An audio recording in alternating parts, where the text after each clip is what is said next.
Welcome to ABC campus. आज हम companies act 2017 में winding up subject to supervision of the court को discuss कर रहे हैं, जिसमें हम बेसिकली सेक्शन 381 एंड 382 को डिस्कस कर रहे होंगे।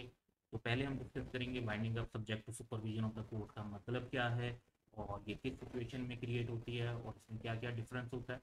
और ऐसी पेटिशन जब फाइल की जाती है जिसमें कोर्ट को कहा जाता है कि जो वाइंडिंग अप है वो subject to supervision of court होनी चाहिए, तो इन दैट सिचुएशन जो है उसका इफेक्ट क्या होता है। उसमें कुछ कॉमन इफेक्ट हैं उस वाइंडिंग अप के साथ जो winding up by the court होती है, तो उसको हम डिस्कस करेंगे। और जैसे हमने पहले डिस्कस किया कि section 381 and 382 of companies act को हम यहाँ पर ओपन कर रहे हैं।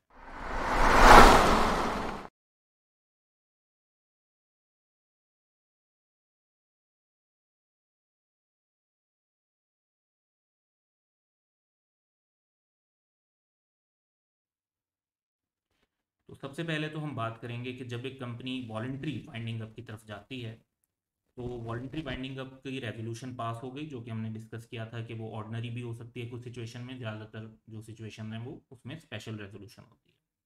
तो कोर्ट उसके बाद एक ऑर्डर दे सकती है। ऑर्डर ये होगा कि वॉलंटरी वाइंडिंग अप तो कंटिन्यू करेगी, यानी जो वॉलंटरी वाइंडिंग अप से रिलेटेड प्रोविजंस हैं वो अप्लाई होंगी, लेकिन कुछ कंडीशंस उसके साथ अटैच हो जाएंगी, जिसको हम 3 पॉइंट्स में अलग अलग बात कर सकते हैं।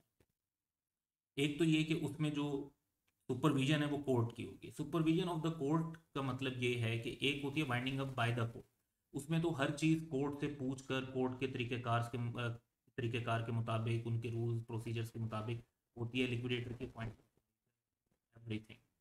एक वॉलंटरी वाइंडिंग अप होती है जिसमें कोर्ट की बिल्कुल इन्वॉल्वमेंट नहीं होती। तो सुपरविजन ऑफ द कोर्ट जो वाइंडिंग अप है ये इसके दरमियान की एक चीज़ है, जिसके अंदर कोर्ट सुपरवाइज कर रही होती है चीज़ों को। उसमें ये अलाउड होता है कि अगर किसी को कोई प्रॉब्लम होगा तो वो कोर्ट में आ सकता है, और कोर्ट जो है फिर उसके मुताबिक कुछ ऑर्डर्स और डायरेक्शन इशू कर सकती है जो फिर फॉलो करने होंगे। तो वॉलंटरी वाइंडिंग अप में ऐसी कोई जो है इन्वॉल्वमेंट कोर्ट की नहीं होती, लेकिन सुपरविजन ऑफ द कोर्ट में फिर ये इन्वॉल्वमेंट हो सकती है। इसमें होता है क्या है कि कुछ लिबर्टी दे दी जाती है क्रेडिटर्स को, कंट्रीब्यूटरीज को या दूसरे लोगों को, कि अगर उन्हें किसी चीज़ से प्रॉब्लम आ रहा हो जो कि वॉलेंट्री बाइंडिंग अप में हो रही है, कि एसेट सही वैल्यू पे रियलाइज नहीं हो रही या उनकी डिस्ट्रीब्यूशन सही नहीं हो रही, इस तरह का अगर कोई भी मसला हो तो वो कोर्ट में अप्लाई कर सकते हैं। अगर प्योरली वॉलेंट्री बाइंडिंग अप होगी तो उसमें कोर्ट में इस तरह की एप्लीकेशन नहीं आती, लेकिन सुपरविजन ऑफ द कोर्ट के थ्रू बाइंडिंग अप हो रही है तो इस तरह की एप्लीकेशन आ सकेंगी। और उन टर्म्स एंड कंडीशंस पर ये वाइंडिंग अप की जाएगी जो कोर्ट को मुनासिब लगती हैं, जो कोर्ट को इंसाफ के मुताबिक लगती हैं, जस्टिस के मुताबिक लगती हैं, तो as the court thinks just.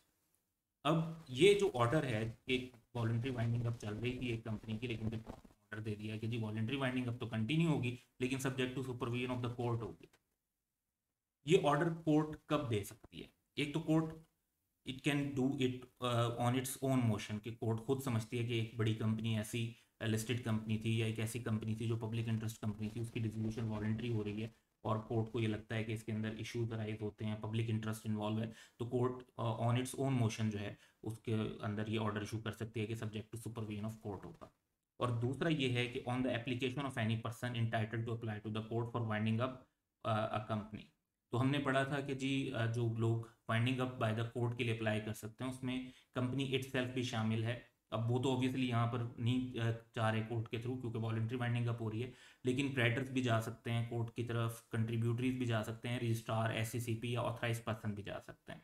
तो वो लोग जो वाइंडिंग अप के लिए एप्लीकेशन दे सकते हैं कंपल्सरी वाइंडिंग अप के लिए, वही सुपरविजन ऑफ द कोर्ट के लिए भी एप्लीकेशन दे सकते हैं कि वॉलंटरी वाइंडिंग अप जो है वो कंटिन्यू तो हो लेकिन subject to supervision of the court होनी चाहिए। तो ये एक सिचुएशन आ गई। अब इसको हम थोड़ा सा एक इसका इफेक्ट डिस्कस कर लेते हैं।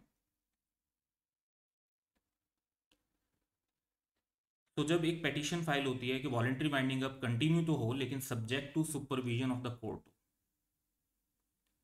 तो कोर्ट की जो जुरिस्डिक्शन होती है, जो भी केसेस कंपनी के चल रहे होते हैं, सूट्स हैं या कोई और लीगल प्रोसीडिंग्स, कोई एक्स्ट्रा लीगल प्रोसीडिंग, कोई कोर्ट में मजीद केस होना हो तो फिर कोर्ट से इजाज़त लेके करना पड़ता है, उसके बगैर नहीं हो सकता। तो वो चीज़ अप्लाई हो रही होती है। ये रूल्स हैं बेसिकली जब winding up by the court हो रही हो, तो उसमें ये रूल होता है कि जी जो केसेस चल रहे होते हैं उस कंपनी से रिलेटेड, सब उस पर जो कोर्ट वाइंडिंग अप को डील कर रही होती है उसकी जुरिस्डिक्शन आ जाती है।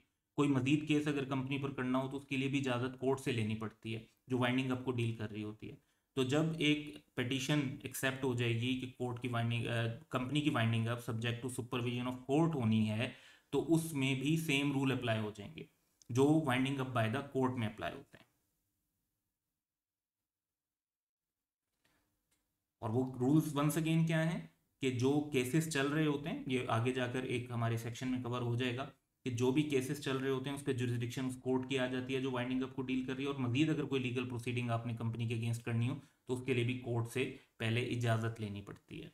तो ये इस सेक्शंस का, दो सेक्शंस का इम्पैक्ट था कि सब्जेक्ट टू सुपरविजन जो वाइंडिंग अप है उसका इम्पैक्ट क्या होता है और वो इटसेल्फ किन सिचुएशन में अराइज हो रही होती है।